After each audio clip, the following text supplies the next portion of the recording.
Okay, I do know chapter 2-1 was pretty long. It was about 23 minutes long. However, 2-2 is going to go very, very quickly. Again, it's located under my website under the accounting of chapter 2. We're going to write to the section in the book, which is on page 30 of the book, and you see 2-2, and we're going to change what we did in the first chapter is we made one of the 4 essential financial documents that we need for a business, and that was a balance sheet. And it balances out our assets, what we have that's worth money, again, equals our liabilities plus our owner's equity. So our liabilities are going to be anything that we owe money to is going to subtract what we actually our business is worth, so that both sides are equal. Our assets are always going to equal our liabilities and owner's equity. So we've had some changes since we learned about in 2-1. We learned about the 4 changes, 4 transactions that we made to affect 2 different accounts, and mainly owner's equity account. I'm not going to read through all of this, but I do want to kind of explain a couple things about the balance sheet. Excuse me. Right now, as far as this balance sheet goes, we want to run it on the 12th of August. So in the middle of the month, usually a balance sheet is done at the end of each month, or like I've said before, maybe every 2 weeks. But for this is random. We're just starting our business up. We want to maybe know on a daily basis, but it normally does not happen on a daily basis.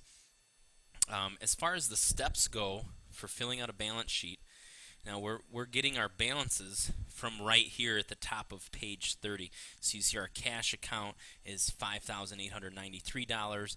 Our accounts receivable, remember that Kids Time paid us already $100 in the previous transaction from 2-1, so our balance is $100.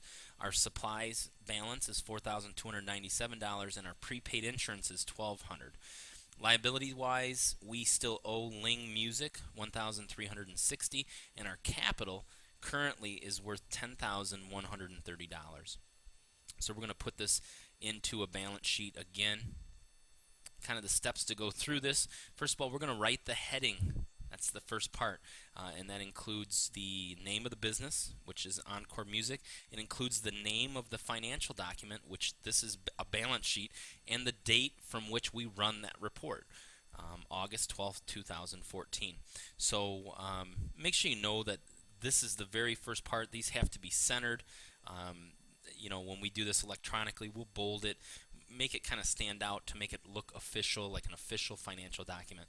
The second thing is we're going to write the section heading of assets. So these are all of our assets. This needs to be centered within this cell.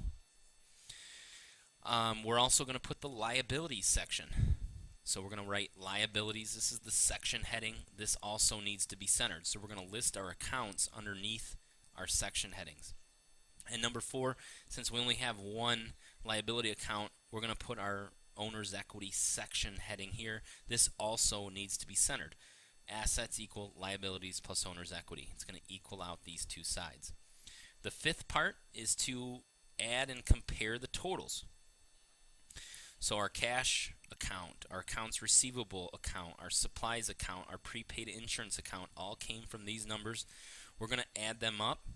Same thing with our liabilities. We're going to put A-P, which means accounts payable, Ling Music, 1360. We're getting that from here, and our Barb Trevino capital right here, so that these 2 numbers equal. The last 2 steps are very, very important. We're going to single rule this, which means to add. Same on this side. And we're going to double rule this at the bottom of the total, because this is what tells us that we're done with the document, the double line ruling, which I told you about in chapter 1, and we'll do again here in a minute. We're going to put total assets. I kind of skipped a step. We forgot the total assets. These are all aligned to the left. And then total liabilities and owner's equity. We can kind of abbreviate here, and this again is aligned to the left. So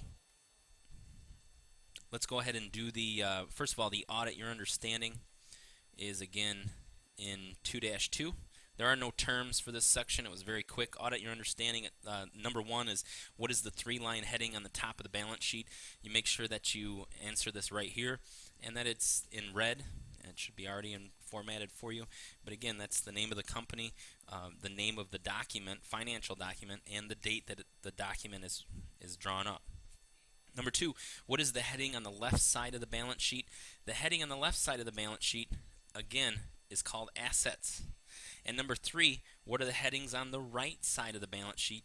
Those are liabilities and owner's equity. These are all centered in this document. So it's important that you know how to complete this document or fill out this document correctly. So we're going to do the work together. I'm going to go back to the Excel document, and here's the work together. We're going to prepare a balance sheet under the work together. It says on October 31st of the current year, Marier, I don't know how to say that, M-A-R-I-E-R company. We're going to put balance sheet. And we're going to put the date of October 31st.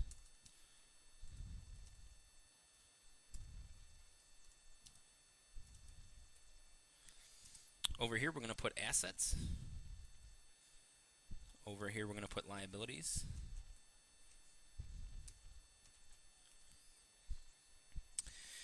On the asset side, we have cash.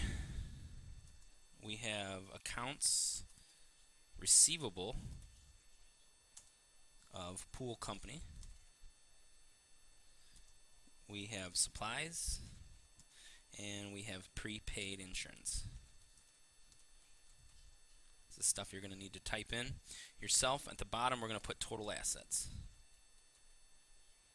Now again, I told you that, and we're going to learn how to use Excel as we complete some of these assignments, but let's go ahead and format this up here. Let's select this cell, and let's change the background color to something else. Let's also bold this and make it a little bit bigger.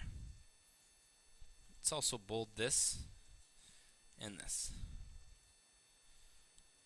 Again, to make it kind of look a little bit more professional, you can see that this is already bolded in size 12. So if we use this format painter, click that and choose liabilities, it'll format this centered, bolded 12 size font as well. Over on the liability side, we have accounts payable Alvarez.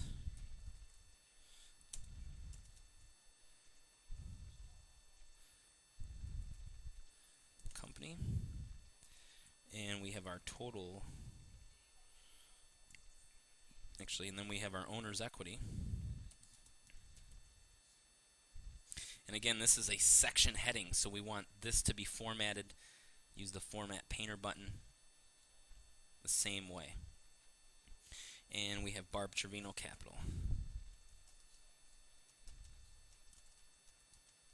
Just like that.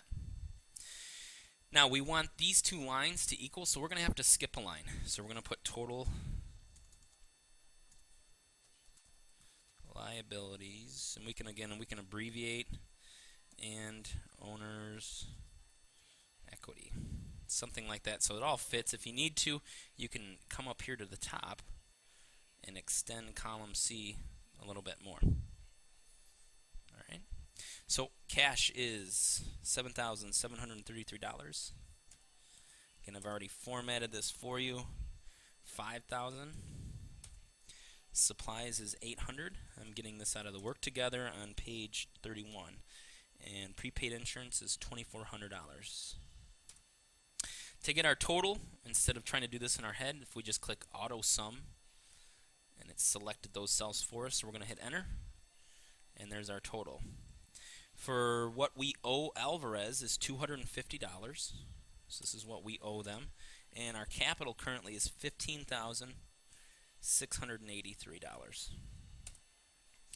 Again, we're going to auto sum, and they missed a cell, so we're going to select all the cells that we want to be auto summed, and there's our total. They do match, so this looks correct, but we do need to put the double border line underneath, and how we do that is up here under borders, select the cell, go to borders, and we want top and double bottom border. Now we can do this, we can format painter this, and then that'll work too. And you can see that both of these are double lined. If you know how to bold this line, it's not hard, but draw a border and put it there and bold it kind of thing, or make it bigger. Anyway, as long as we have the double borders under each side, that's exactly what I want. Something else you can do is you can come up here and format painter this cell for the on your own, and same thing for here. Format painter, do these two. You could even copy and paste what I already have. Copy and paste to this cell, and then just replace the names, and you don't have to worry about the double rule. The formula is already set up, and this is the on your own on page at the bottom of page 31. I'll kind of get you started here. This is for Lynham Company. Balance sheet, the date, which is December 31st. You already have your assets. You just need to change the numbers, so 5,400. And you'll notice here at the bottom that these numbers will change automatically for you. So replace the numbers that you have. Obviously, accounts receivable, we're going to need to change this to Meyer Company. And accounts payable, we're going to need to change this to Kelly Company. And actually, this is not Barb Trevino. This is Joel Meyer. So let's change that real quick.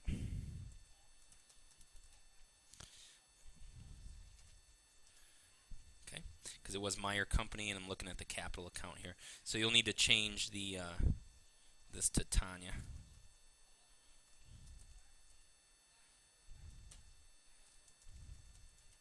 And you can see that Tanya's capital is 5,900.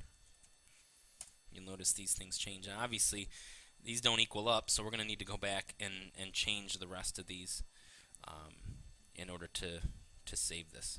So at this time, make sure that you save your document right here so that you have 2-1 and 2-2. The next section will be the application problems, but this should take you through on how to complete a balance sheet. Keep doing more for you, but this is what you need to know.